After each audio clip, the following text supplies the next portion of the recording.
So a big part of any EB-5 application, and we'll talk about this today, is the source of funds documentation and the path of funds documentation. The immigration attorney will be responsible for that, and they're acting, on behalf of the investor, presenting the investor's information to USCIS. And I think what's really important is to kind of maintain that separation, right? You've got the regional center doing all the project work and putting all the project documents together. You want to have an independent immigration attorney who's really guiding you as an investor through the immigration process, advising you on the source of funds, what would work, what would not work, and therefore it's kind of an independent analysis of what is the best course of action for each investor. So the source of funds is basically the EB-5 investors, exactly what it sounds like, the source of their capital, right?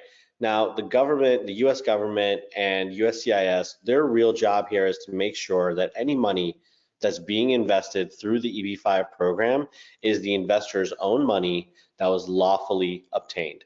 So if you look at the kind of five criteria that the USCIS is looking at, you'll see that the source of funds is a really critical aspect to at least a few of these, right? So one, the investment amount meeting the EB-5 requirements, you've got to have the requisite amount. I think that's a given, right?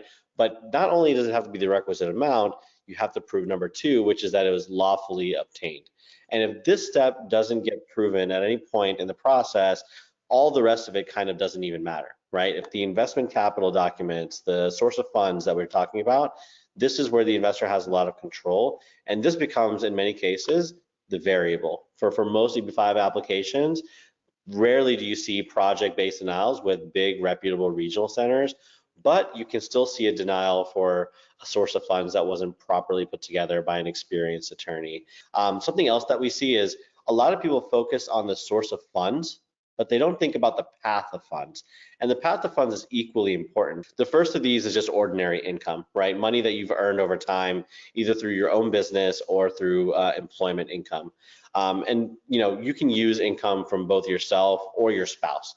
Another common way is capital gains, right? And this can be in the form of any kind of asset that appreciates over time, and the investor is then able to liquidate and gain more money as a result. But gifts are totally okay in EB-5. So you can be gifted outright with no expectation of repayment to the investor or the spouse, or this can come in the form of an inheritance as well. And then the last, and probably one of the most common ways that we see, is money lent to investor, and not necessarily from an institution.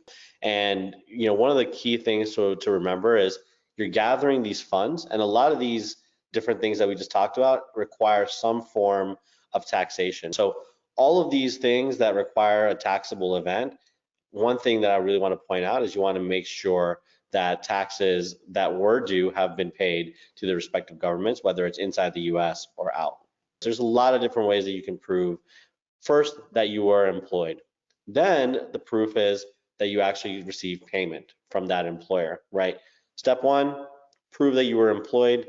Step two, okay, now that we know that you were working there, how much money did you make?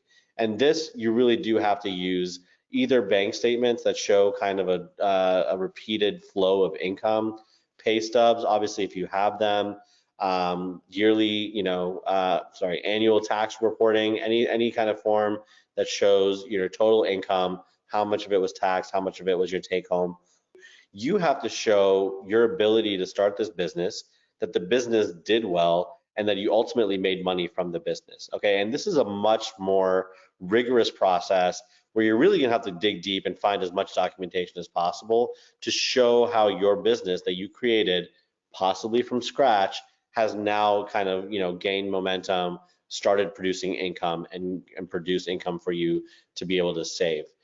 Whether you're in the United States, whether you're overseas, whether this money has been obtained previously through third-party employment and they withheld taxes for you, or you're now basically your own business owner and you're responsible for paying your own taxes, all tax liabilities have to have been taken care of before these funds can be used for EB-5.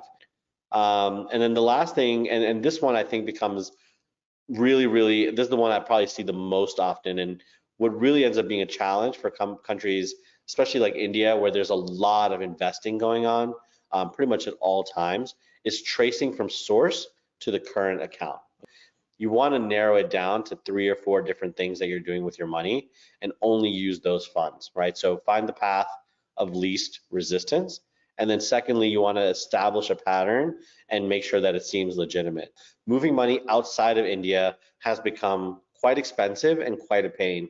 And working with an experienced Indian source of funds attorney can really help alleviate a lot of those problems. Right? Speaking with the right attorney who can kind of strategize correctly, take advantage of any exemptions that do exist, and save you as much money as possible is very important, not just on the immigration side of things to make sure that you're compliant, but it could also save you several thousands of dollars. So working with an attorney that's familiar with whatever locale it is that you are located in as an investor, whether it's India, it could be Vietnam, for example, that has high currency export restrictions.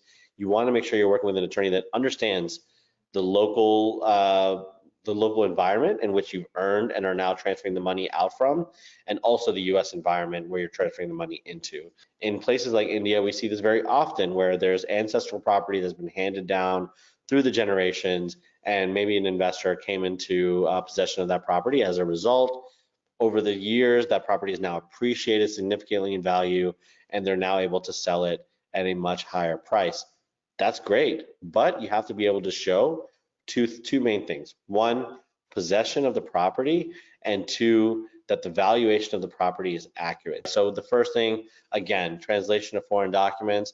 It can't be stressed enough how important this is, whether it's property, whether it's equity that you have in a company, whether it's your own company, tracing the beginning all the way to the end and maintaining kind of clean accounts is going to be really, really important for any kind of capital gain source of fund.